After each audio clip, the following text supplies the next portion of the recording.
Sega Dreamcast has a pretty prolific roster of first-party sports titles, everything from hockey to basketball, football, soccer, tennis, baseball, you name it. But what if there was a Sega sports game that combined all of them into one? What if I told you there was another secret, forbidden Sega sports game? This is VMU.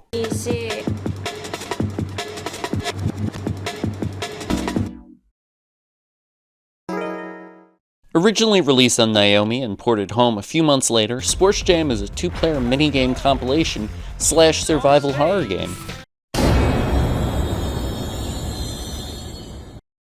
Themed around a variety of sports including basketball, tennis, football, soccer, golf, cycling, golf, hockey, soccer, and golf. Don't be fooled, the quality versus quantity corollary is in full effect here, each event feeling less like an adequate representation of each sport, more of a glorified QTE.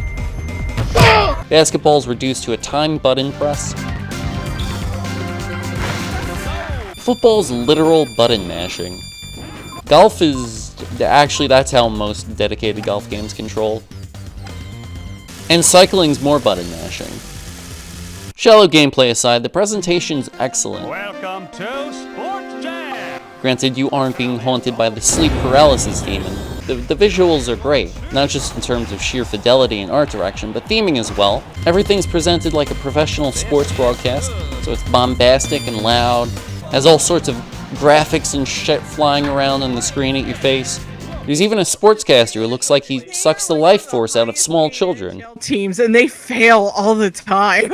Especially in the playoffs, because they will always get eliminated in the last round. Edgy. Yeah, I'm ready. Brace yourself. I'm braced. Nothing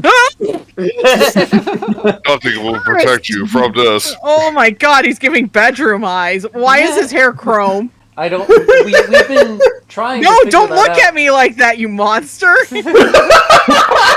Interestingly, this character was the single most detailed game character in history up until that point, consisting of 18,357 polygons. This record actually stood for a full year until Sega outdid themselves again with Virtua Fighter 4 in 2002. However, consoles wouldn't see this record broken until Dead or Alive 4 on the 360 a couple of years later. Reviews for Sports Jam were mixed, with some praising its aesthetics and calling it a retro throwback to the Konami Olympics games of the 80s. Electronic Gaming Monthly, known arcade game haters, complained about it being too short, because of course they did. Now, I'm a firm believer that you should judge games based on what they are and not what they aren't. Sports Jam doesn't intend to be an in-depth, fleshed-out sports game. It intends to be a stupid, dumb, fun party game. And honestly, it succeeds in that regard.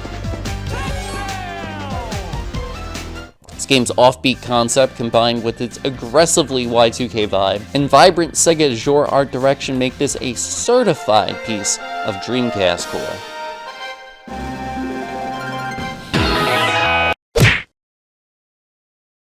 Alright guys, so I'm Dr. Butler. This has been another installment of the VMU.